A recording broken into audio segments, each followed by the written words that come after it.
नमस्कार. तुम्ही माझं कॅप्शन वाचलं असेल किंवा माझी स्टोरी बघून तुम्ही हा माझा व्हिडिओ बघायला आला असेल. सगळ्यांचं मनपूर्वक स्वागत. आणि खरंच माझ्यासमोर ही घटना घडलेली आहे.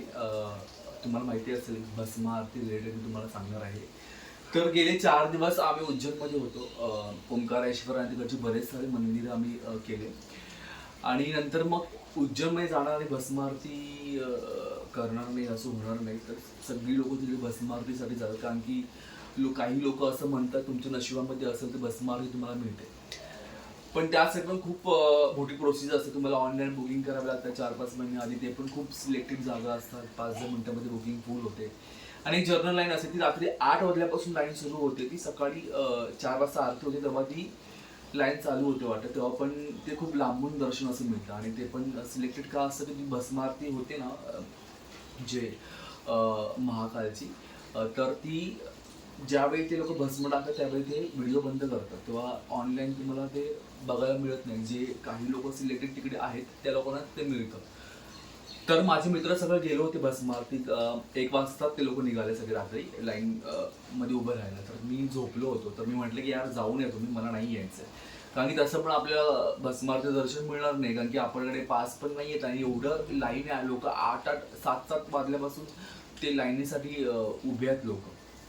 तर मी म्हटलं की तुम्ही जाऊन या, मला झोपायचं, मला खूप झोप आहे. कारण की खूप आम्ही फिरलो होतो दिवसभर आणि दमलो सुद्धा होतो. ते लोक 1 वाजता निघाले होते जर्नल लाईन लावायला, जे लांबून दर्शन असं होतं ते. तर 3-3:15 जाग आली मला. आणि काय झालं मला काय माहिती. माझ्या रूममध्ये अजून 3-4 लोक होते. ते मला उठवत होते तर मी नाही उठलो. पण 3-3:15 मला ॲटोमॅटिक जाग आली आणि उठलो आणि आंघोळ केली, फ्रेश वगैरे झालो. आणि मी म्हटले की यार आपण जाऊन येऊया म्हणून. तर मी तिकडे गेलो. लाईन तर खूप मोठी होती, कारण की मंदिराच्या पाठच्या साईडला आमचं हॉटेल होतं आणि लाईन तिथपर्यंत आली होती. ते म्हटलं की यार एवढी लाईन आहे, आपलं शक्य नाही आहे. तर मी ना असंच फिरत फिरत ना तिकडे VIP लाईन होती ना, तिकडे गेलो मी. VIP लाईनला सिलेक्टेड लोक असतात आणि ती लाईन पूर्ण खाली होती. तर मी तिकडे गेलो तर तिकडे सिक्युरिटी गार्ड उभा होता एक. तर मी म्हटलं की मला आतमध्ये जायचं आहे, भस्म आरतीचं दर्शन घ्यायचं आहे, मला भस्म आरती करायची आहे. तर तो म्हटला की नाही नाही, तुझ्याकडे VIP पास आहे का? उद्धट बोलायला लागला माझ्या, तुझ्याकडे पास आहे का? तुझ्याकडे काही बुकिंगचं आहे की? मी म्हटलं की नाही आहे, मी डायरेक्ट आलो. तो बोला मग तुम्ही त्या लाईनीमध्ये जावा, 4 वाजता तुम्हाला लाईन ती आतमध्ये सोडेल म्हणून. आणि त्या लाईनची प्रचंड गर्दी होती. तर मी म्हटलं की यार, तर मी निघालो होतो. मी असं जस्ट टर्न केलं, निघालो असं. तर परत त्याला एकदा विचारलं, प्लीज काहीतरी करू शकता का तुम्ही, प्लीज मला आतमध्ये सोडू शकता का? तो नाही नाही नाही नाही नाही असं सोडणारच नाही कुणाला. आणि खूप स्ट्रिक्टली होतं आतमध्ये. खूप 4-5 चेकिंग होतं. म्हणजे तुम्ही आतमध्ये एंटर करता तेव्हा एक चेकिंग, परत सेकंड पार्टमध्ये तुमचं बारकोड वगैरे असतो, त्या तिकिटामध्ये बारकोड असतो. त्यानंतर मग तुमचा मोबाईल आतमध्ये घेतात, लॉकरमेट होतात. म्हणजे खूप सिक्युरिटी असते त्या आरतीसाठी. मी म्हटलं की जाऊ दे. तर ना मी असं जस्ट निघालो. मी असं थोडंसं असं हे झालं. मी म्हटली यार काय यार, एवढं लांब तुझ्यासाठी आलो आणि मला भस्म आरती नाही मिळत आहे. तर मी असं खूप सॅड होतो. तर तितक्यात ना एक माणूस आला माझ्याजवळ. तर मी म्हटलं की त्याने असं टॅप केलं मला. मी म्हटलं की हां बोला. तर त्यांनी डायरेक्ट ना माझ्या तोंडासमोर असं एक बुकिंग आणि एक आधार कार्ड तोंडासमोर ठेवलं की मेरे को नहीं जाने का आरती, आप जाओ आप करके. मला काही कळेना मी हा काय म्हणतोय हा. तर हा म्हटला की मेरे को नहीं करने का है, आपको जाना है ना आरती में, आप जाओ करके. त्यांनी मला पासेस आणि त्याचा आधार कार्ड दिला, कारण की तिकडे दोन्ही चेक होतात, एक तर पास आणि आधार कार्ड. तर मी ते घेतले, कारण की त्याचे ऑनलाईन बुकिंग पैसे असतात तर ₹250 काहीतरी असतात. तर मी म्हटलं की एक्सक्यूज मी, थोडे मतलब आपने तिकीट पैसे से लिया है तो आप मेरे से पैसा ले लो. तर मी त्याला गुगल पे केला. मी म्हटलं ₹500 केला गुगल पे. म्हटलं तर अर्जंटमध्ये मिळते ते 250, त्याला ₹500 गुगल पे केला मी. पण ना तिकडे खरं सांगू ना, तिकडे 5-5, 6-6, 2-2 हजार रुपये देणारी लोक रेडी असतात त्या भस्म आरतीसाठी.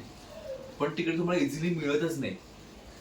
तर मी असं बसलेलो आणि हा माणूस अचानक कुठून आला, काय आला, आणि त्याने मला हे सगळं दिलं आणि मी आतमध्ये गेलो. आणि माझा विश्वास बसत नव्हता भस्म आरतीला मी समोर बसलोय म्हणून. आणि आम्ही खूप ट्राय करत होतो, म्हणजे आमचं प्लॅनिंग होतं उज्जैनला जाण्याच्या आधी. खूप ट्राय केले. माझे मित्र आहे राजेश म्हणून, विश्राम, सगळी लोक त्यांनी खूप ट्राय केलं की आपल्या भस्म आरतीचा कुठून तरी झोल होतोय का, कुठून तरी तिकीट मिळते का, कुठून तरी कोण एजंट मिळते का, कुठून काही आपलं होतंय का, थोडे एक्स्ट्रा पैसे देऊन, कुठेच काय. आणि मी सहज असं निघालो आणि हा माणूस मला तिकडे भेटणं, मी शॉक झालो. आणि नंतर मी पुढे गेलो तर मी म्हटलं तर थँक्यू सुद्धा बोललो नाही मी अजून त्याला. की पुढे गेलो आणि जस्ट मी परत पाठी फिरलो, म्हणजे एक्सक्यूज मी, तर तो माणूस तिकडे नव्हता.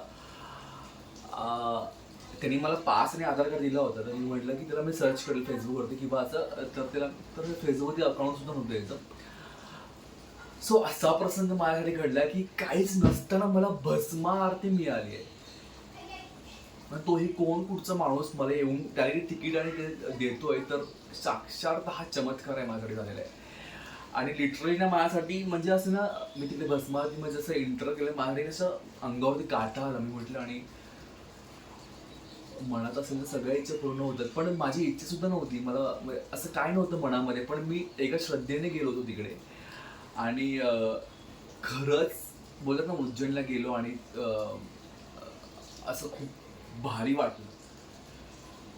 तर असा प्रसंग माझ्यासोबत घडला आहे. म्हणजे तुमचं काही हातात नसताना, काही नसताना, मग तुम्ही असं कोण कुठचं कधी तुम्हाला मिळेल देवाच्या रूपामध्ये काही सांगू शकत नाही. तर हा प्रसंग माझ्याबद्दल घडला आहे, तो मी तुम्हाला शेअर करू इच्छितो. मग खरं खरं सांगतो, हा प्रसंग सत्य आहे आणि असा प्रसंग घडला आहे. आणि माझ्या मित्रांना, माझे मित्र होते 20-25-24 मित्र होते, त्यांना सांगितलं मी. सगळे म्हणतात अरे तुझं खूप नशीब आहे रे, तुला भस्म आरती मिळाली तुझं बुकिंग नसताना, आणि कसा तू म्हणजे डायरेक्टली 3-3:30ला जाऊन 4ची आरती लगेच कशी मिळाली. सो हा प्रसंग माझ्यासोबत घडला. तर ना खरंच त्या उज्जैनमध्ये ना काहीतरी पॉझिटिव्ह एनर्जी आहे. जर तुम्ही खरंच श्रद्धाने जाल ना, तुम्हाला ते मिळेलच असं मला वाटतंय. आणि 4 दिवस खूप प्रसन्न वाटलं आम्हाला. आणि हा जेव्हा माझ्यासोबत घटना घडली, तर मी स्वतःच खूप शॉक होतो. पण मी कुणाला बोलून दाखवत नव्हतं की असं घडले माझ्यासोबत. पण खरंच हे खूप शॉकली होतं. आणि हे घडले माझ्यासोबत. आणि खरंच फायनल मी भस्म आरती अटेंड केली आणि तिथून निघालो. आणि आम्ही म्हणजे हॉटेलवरती येऊन आम्ही आराम करून मुंबईला आलो. सो हा प्रसंग माझ्यासोबत घडलेला आहे. तर मी हा खरंच प्रसंग माझ्यासोबत घडलेला आहे. तर थँक्यू. आणि आवडला असेल तर व्हिडिओला लाईक करा. थँक्यू. आणि हा माझा प्रसंग दुसऱ्याला सुद्धा शेअर करा, म्हणजे त्याला सुद्धा पुढच्या वेळी मदत होईल. थँक्यू.